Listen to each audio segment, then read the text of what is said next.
We move on now to the immigration crackdown. Venezuela is set to resume accepting U.S. deportation flights. This is after the Trump administration sent hundreds of Venezuelans to a notorious prison in El Salvador, and as the administration remains locked in a standoff with a federal judge over the issue. Here's ABC's senior White House correspondent, Selena Wang.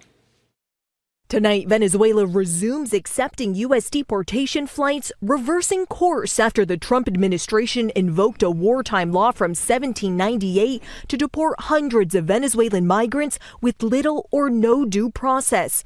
Those migrants now in a notorious prison in El Salvador. Venezuela's government saying, "We will not rest until we achieve the return of all those in need and rescue our brothers kidnapped in El Salvador." Those planes landed in El Salvador despite federal Judge Boasberg ordering them to turn around. The judge warning there will be consequences if he finds the Trump administration violated his order.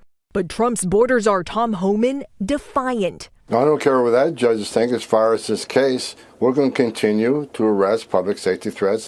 Homan refusing to explain how the administration determined the migrants were gang members, but confirming they will abide by the courts. Well, sure. The bottom line is that plane was full of people designated as terrorists. This as President Trump calls for the impeachment of Judge Boasberg, claiming he's biased.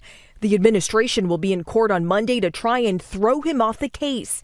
Trump sharing this photo of Judge Boasberg with former second gentleman Doug Emhoff at a mock trial in 2022 with the caption, "Such a conflict of interest." But it's not unusual for judges to be with politicians at civic education events. And Trump himself was recently photographed with sitting Supreme Court Justice Neil Gorsuch in the Oval Office. As Republicans line up behind Trump, Democrats attempt to fight back. Leading the charge, 83-year-old Bernie Sanders and Representative Alexandria Ocasio-Cortez. We're not going to let you undermine the democracy that men and women in this country have fought and died for. The pair drawing tens of thousands at rallies in Arizona and Colorado. Sanders speaking exclusively to our John Carl.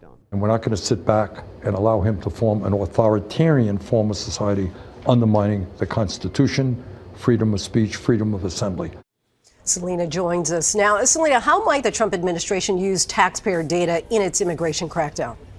Well, Lindsay, sources tell us that the IRS is getting close to reaching an agreement with Immigration and Customs Enforcement to share data. So this would allow immigration officials to use sensitive taxpayer data to confirm the names and addresses of suspected undocumented immigrants. Lindsay? All right, Selena for us from the White House. Thanks so much.